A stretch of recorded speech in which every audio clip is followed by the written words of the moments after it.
الحمد لله نحمده ونستعينه ونستغفره ونعوذ بالله من شرور أنفسنا ومن سيئات أعمالنا. من يهده الله فلا مضل له ومن يضلل فلا هادي له، وأشهد أن لا إله إلا الله وحده لا شريك له، وأشهد أن محمدا عبده ورسوله.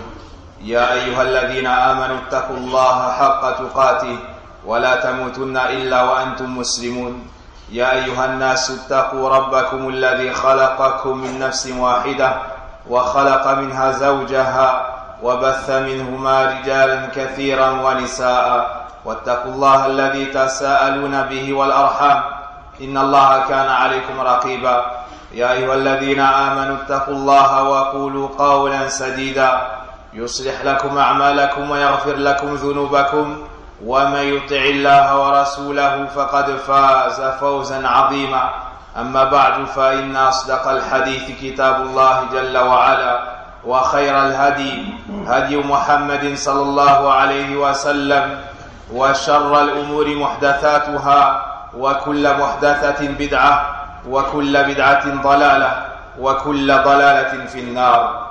أيها الناس، أحدثكم اليوم عن خلق ذميم وآفات خطيرة يبغضها الله سبحانه وتعالى وحذر منها رسولنا الكريم عليه الصلاة والسلام.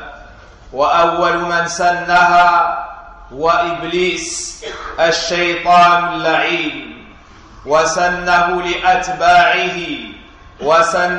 لأتباعه وأوقعهم بها المهالك في الدنيا والآخرة.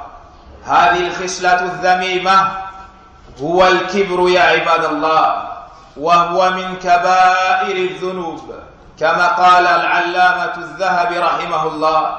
قال الله جل جلاله: وإذ قلنا للملائكة اسجدوا لآدم فسجدوا إلا إبليس أبى واستكبر وكان من الكافرين. وقال الله جل وعلا: ولقد خلقناكم ثم صورناكم ثم قلنا للملائكة اسجدوا لآدم فسجدوا إلا إبليس لم يكن من الساجدين. قال: ما منعك أن تسجد إذ أمرتك؟ قال: أنا خير منه، خلقتني من نار وخلقته من طين. قال: فاهبط منها فما يكون لك أن تتكبر فيها فاخرج إنك من الصاغرين.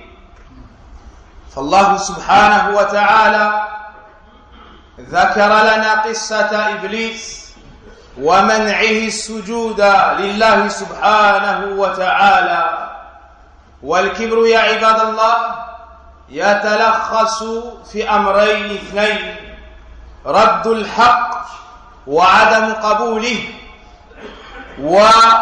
والتعالي على الناس وازدراؤهم واحتقارهم. عن ابن مسعود رضي الله عنه عن النبي صلى الله عليه وسلم قال: لا يدخل الجنة من كان في قلبه مثقال ذرة من الكبر أو من كبر. فقال رجل: يا رسول الله، الرجل يحب أن يكون ثوبه حسنا ونعله حسنة. قال: إن الله جميل يحب الجمال. الكبر بطر الحق وغمط الناس. الكبر بطر الحق أي رده، وغمط الناس أي احتقارهم. ومما يبين لنا خطورة الكبر يا عباد الله ما أوصى به نوح عليه السلام ولده حينما حضرته الوفاة. قال: إني قاص عليك الوصية، آمرك باثنين وأنهاك عن اثنين. فأمره عليه السلام بلا إله إلا الله وسبحان الله وبحمده، ونهاه عليه السلام عن اثنين: الشرك والكبر. الشرك والكبر فما أعظمه من ذنب. والكبر يا عباد الله له أنواع. الكبر له أنواع. التكبر على الله عز وجل، وهذا أشد الأنواع وأخبثه. يتعالى المرء، يتعالى العبد الذليل الضعيف أن يعبد الله سبحانه وتعالى وهو خلقه، كفرعون ونمرود.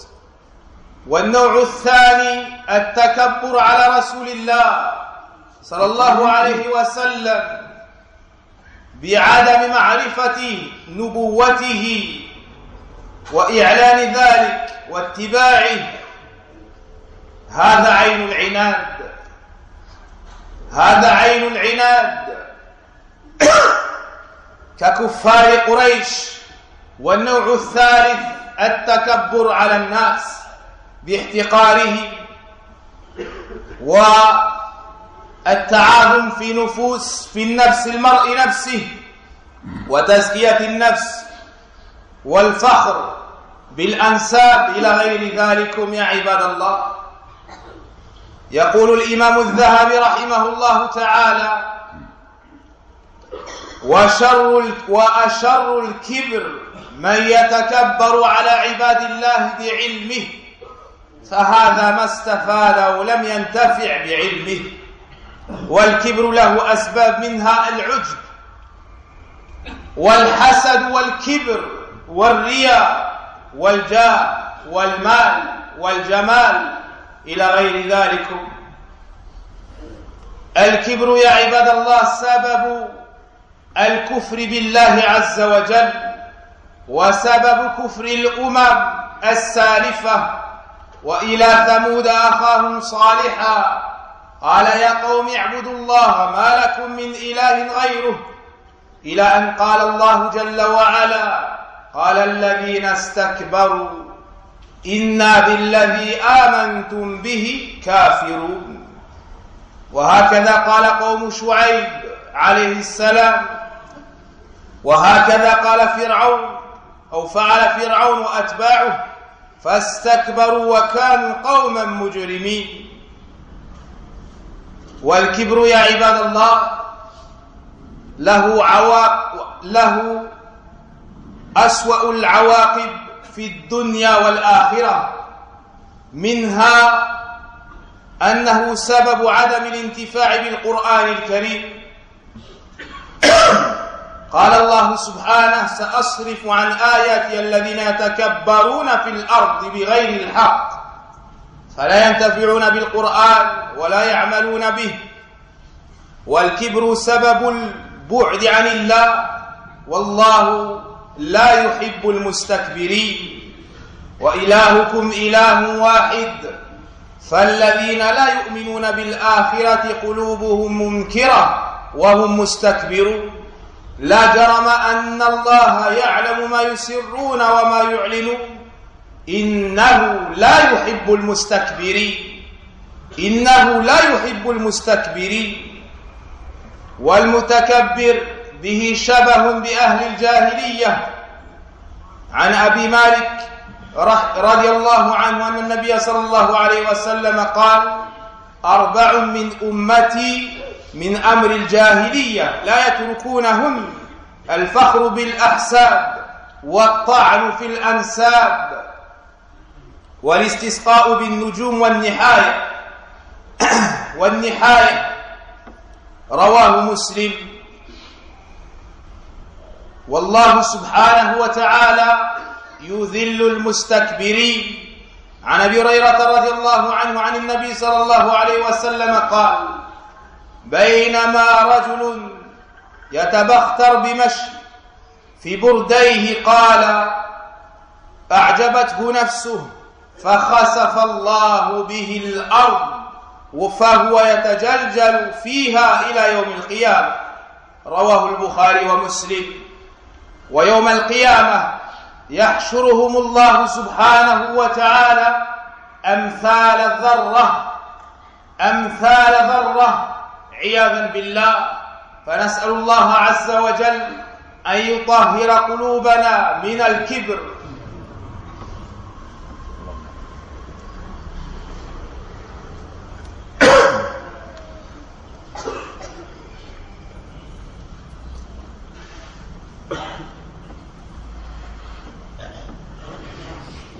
الحمد لله رب العالمين والعاقبة للمتقين ولا عدوان إلا على الظالمين وأشهد أن لا إله إلا الله وحده لا شريك له يتولى الصالحين وأشهد أن محمدا عبده ورسوله صلى الله عليه وسلم. Allah subhanahu wa ta'ala nous a ordonné les nobles caractères et nous a interdit les mauvais comportements. Et certes, l'homme peut être éprouvé par certaines maladies du cœur, par certains mauvais comportements, et celui duquel nous allons parler aujourd'hui est celui qu'a innové Iblis, Ash-Shaytan, le premier à avoir désobéi à Allah Azza wa Jal avec cette maladie et ce mauvais comportement. Puis, certains ont hérité de lui, Iyadan Billah, et il les a fait ainsi tomber dans les pires péchés et les profondeurs de la malédiction du péché. Cette dérive, cette maladie du cœur et ce péché, ce mauvais comportement et l'orgueil, c'est un grand péché, comme l'a dit l'imam al-Dhahabi rahimahullah, et le premier à l'avoir instauré, Iblis, al-Shaytan, qu'Allah le maudisse. Allah nous dit dans son livre sur la traduction des sens de ces deux versets, et lorsque nous dîmes aux anges, prosternez-vous devant Adam, ils se sont prosternés excepté Iblis, qui a refusé et s'est enorgueilli. Allah subhanahu wa ta'ala nous montre également que lorsque Iblis a refusé de se prosterner, Allah lui dit, sur la traduction des sens de ce verset, qu'est-ce qui t'a empêché de te prosterner lorsque je t'ordonna cela? Il dit, je suis meilleur que lui, tu m'as créé de feu et tu l'as créé de terre. Puis Allah subhanahu wa ta'ala l'exclua des hauteurs des cieux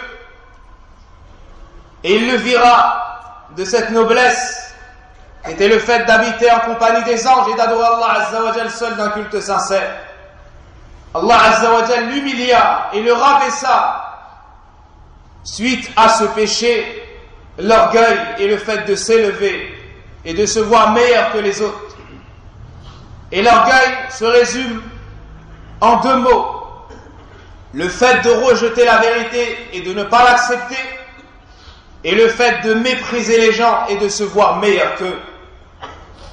Abdullah ibn Mas'ud radiyallahu anhu nous dit, le prophète sallallahu alayhi wa sallam a dit, n'entrera pas au paradis celui qui a le poids d'une petite graine d'orgueil dans le cœur. N'entrera pas au paradis celui qui a le poids d'une petite graine d'orgueil dans le cœur. Alors un homme a dit, ô messager d'Allah, l'homme aime avoir un beau vêtement et de belles chaussures. Le prophète sallallahu alayhi wa sallam lui a dit, ce n'est pas cela l'orgueil. Certes, Allah est beau et aime la beauté. L'orgueil est le fait de rejeter la vérité et de mépriser les gens. Et parmi ce qui nous montre la gravité, la dangerosité de ce défaut, le fait qu'au moment de sa mort, le prophète Nuh alayhi salam fit des recommandations à son fils. Et il lui dit, je vais t'ordonner deux choses et t'en interdire deux autres. Je t'ordonne la ilaha illallah et je t'ordonne subhanallah wa bihamdi. Et je t'interdis le polythéisme et l'orgueil. Il a cité l'orgueil après le polythéisme. C'est un des pires péchés. C'est donc la recommandation du prophète alayhi salam à son enfant au moment de décéder. Ô combien est donc grave ce péché. Et l'orgueil a plusieurs facettes. Le fait de s'enorgueillir devant l'adoration d'Allah alors que c'est lui qui nous a créés, ceci est la pire forme d'orgueil. ce qu'avaient Pharaon, Nemrod et d'autres. Puis, le fait de s'enorgueillir devant la prophétie de Mohammed, sallallahu alayhi wa sallam, ne pas attester de cela, ne pas le reconnaître, ne pas le suivre, ne pas le prendre pour exemple. Voici l'orgueil. Troisièmement, l'orgueil devant les gens, les mépriser, se voir meilleur qu'eux, vanter ses mérites et ses qualités, se vanter de sa couleur, de son nom, de sa richesse, de sa beauté, et se voir au-dessus des autres par une de ses qualités. Or, Allah subhanahu wa ta'ala a rendu tout cela caduc et nous dit « Inna akramakum indallahi atqakum » Le plus noble d'entre vous chez Allah est le plus pieux. Le plus noble d'entre vous chez Allah est le plus pieux. Ni avec l'argent, ni avec la beauté, ni avec le nom de famille, mais avec la piété et l'obéissance d'Allah Azza wa Jal. Et une des pires formes d'orgueil, comme le dit l'imam al-Dhahabi rahimahullah, l'orgueil de celui qui a étudié, qui a appris et qui a de la science. Il s'enorgueillit de par sa science et méprise les autres. Celui-ci n'a pas tiré profit de ses connaissances. Et parmi les causes de l'orgueil, le fait d'être imbu de sa personne, de s'étonner de ses qualités, ou encore l'envie, la jalousie, la haine et l'ostentation. L'orgueil a de nombreuses conséquences néfastes, toutes pires les unes que les autres dans ce bas monde et dans l'au-delà. C'est la cause de la mécréance des peuples auxquels ont été envoyés les prophètes avant nous. Allah subhanahu wa ta'ala nous parle du peuple de Thamoud, de Shu'aïb, le peuple de Thamoud, de Ad et d'autres encore. Et lorsque Thamoud est venu à son peuple, ou lorsque Salih est venu à son peuple, le peuple de Thamoud, et il leur a dit: ô mon peuple, adorez Allah, vous n'avez point d'autre divinité en dehors de lui. Plus loin, Allah subhanahu wa ta'ala nous montre qu'ils se sont enorgueillis et ils ont refusé de croire en lui. Pareillement pour le peuple de Shu'aïb, pareillement pour Pharaon, il s'est enorgueilli devant Moussa alayhi salam et Haroun. C'est ainsi que l'orgueil a les conséquences les plus néfastes et les plus dangereuses dans ce bas monde et dans l'au-delà. L'orgueil est un voile qui empêche la méditation et la compréhension du Coran, qui empêche le fait de tirer profit et de mettre en pratique ce qu'il y a dans le Coran.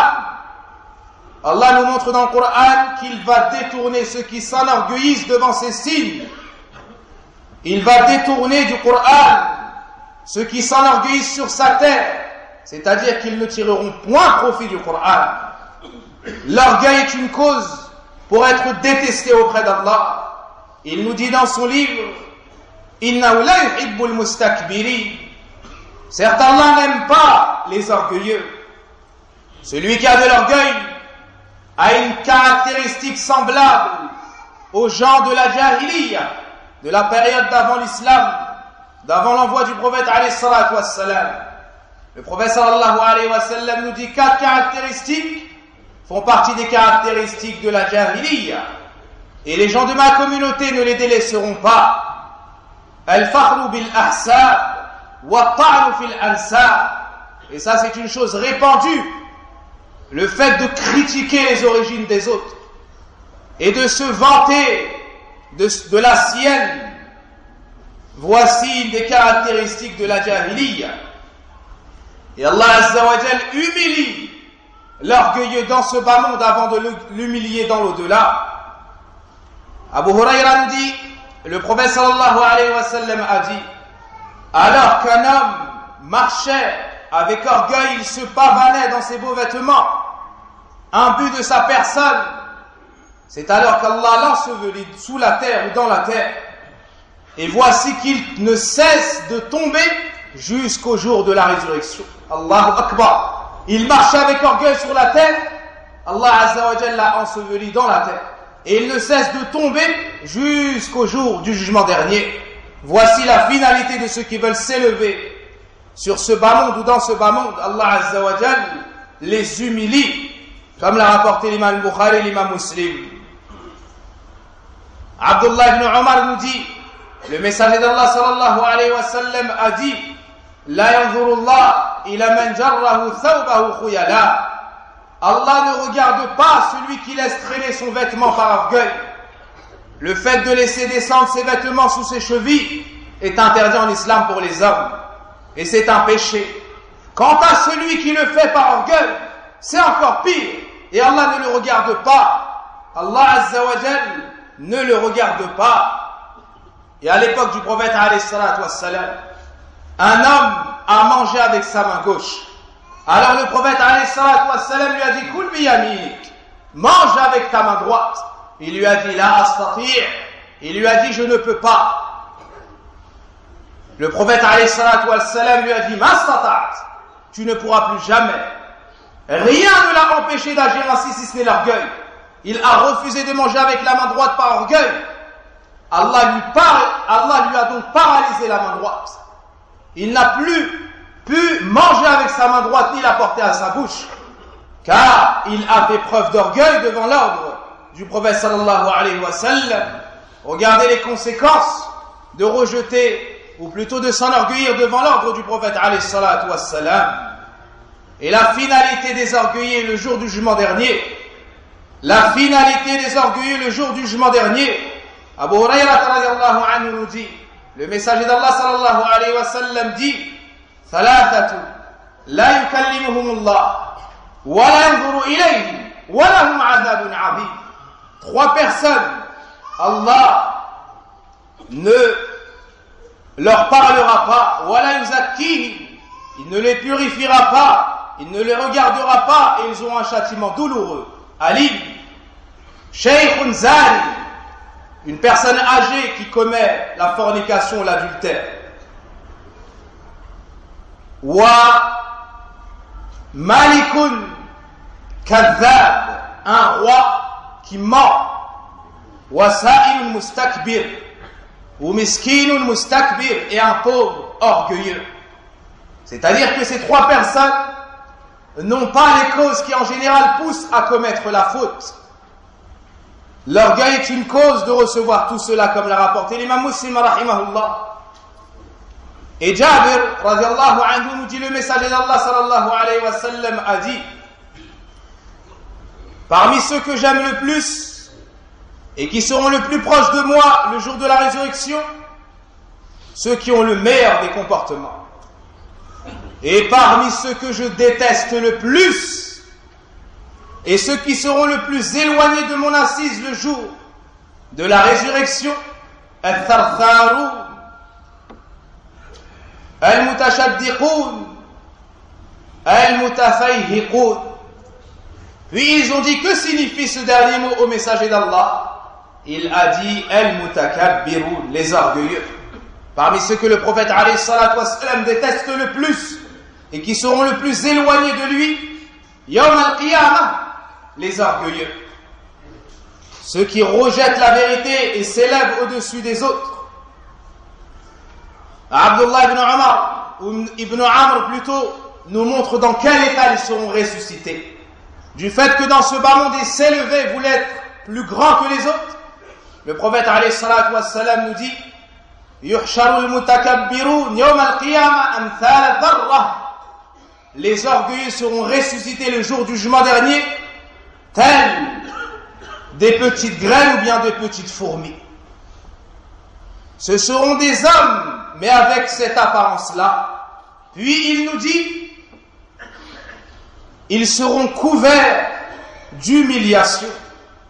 Puis ils seront conduits dans une prison en enfer. Puis ils seront conduits dans une prison en enfer, qu'on appelle Bolos, et ils seront cernés de toutes parts par les flammes, et ils auront à boire des déchets, des liquides des habitants de l'enfer. Inna lillahi wa inna ilayhi raji'un.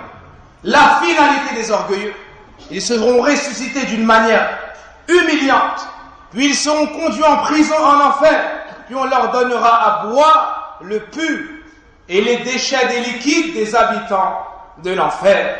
Tout cela pour avoir voulu s'élever dans ce bas monde. Aussi, Allah nous montre dans le Coran qu'ils entreront en enfer humiliés. Innal ladhina yastakbiruna an ibadati sayadkhuluna jahannama dakhirin ay adilla saghirin. Ils entreront en enfer humiliés. Et il nous suffit, pour se prémunir de l'orgueil, de savoir que l'imam des orgueilleux, l'enseignant des orgueilleux, le guide des orgueilleux, c'est Iblis al-Shaytan. Et son héritier, c'est Pharaon et d'autres. Son héritier est Pharaon et d'autres, à l'image de Qarun.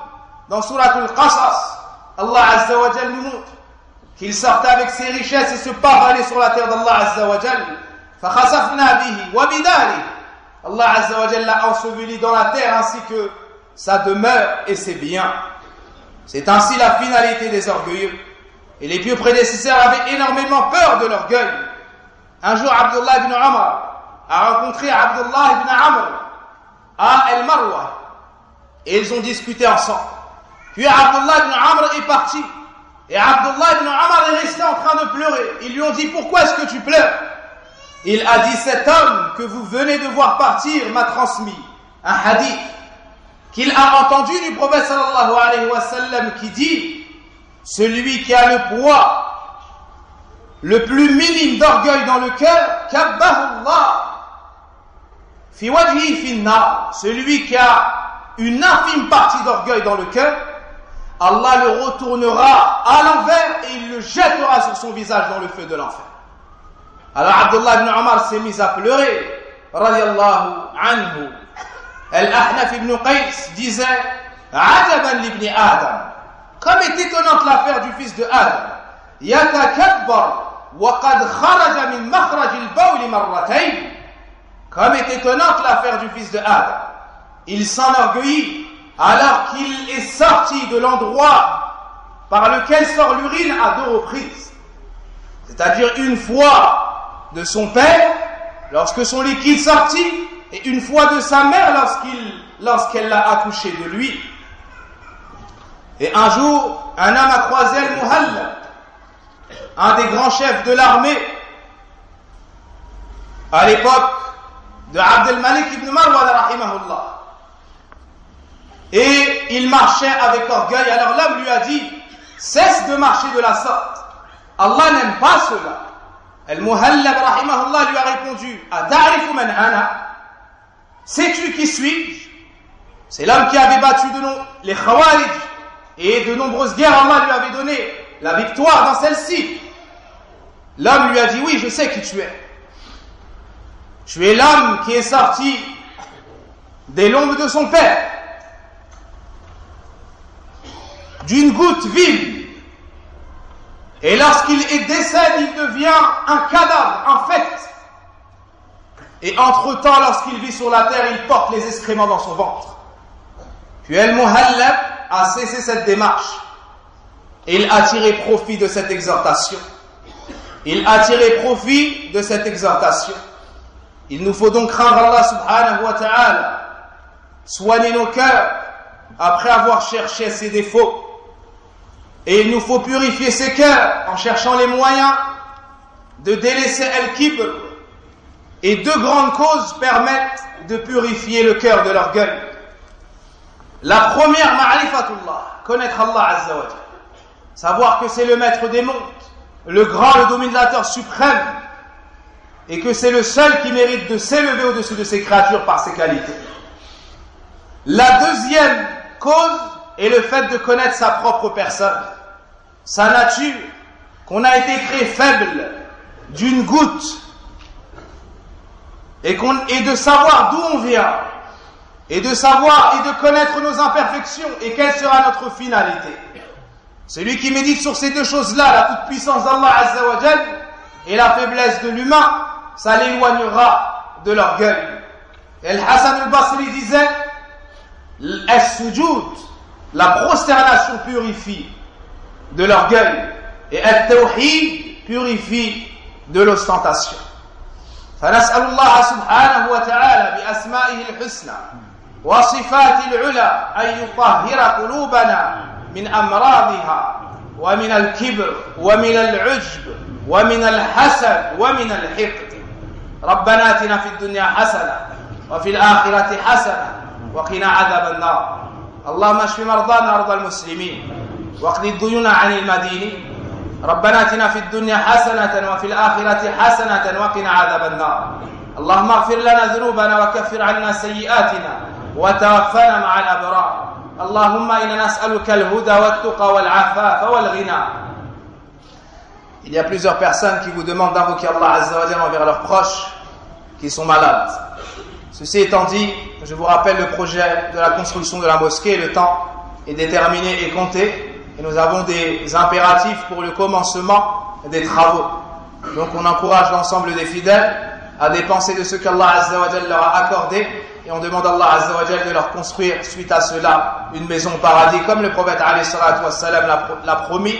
Wa sallallahu wa baraka ala nabina Muhammad wa ala alihi wa sahbihi wa sallam.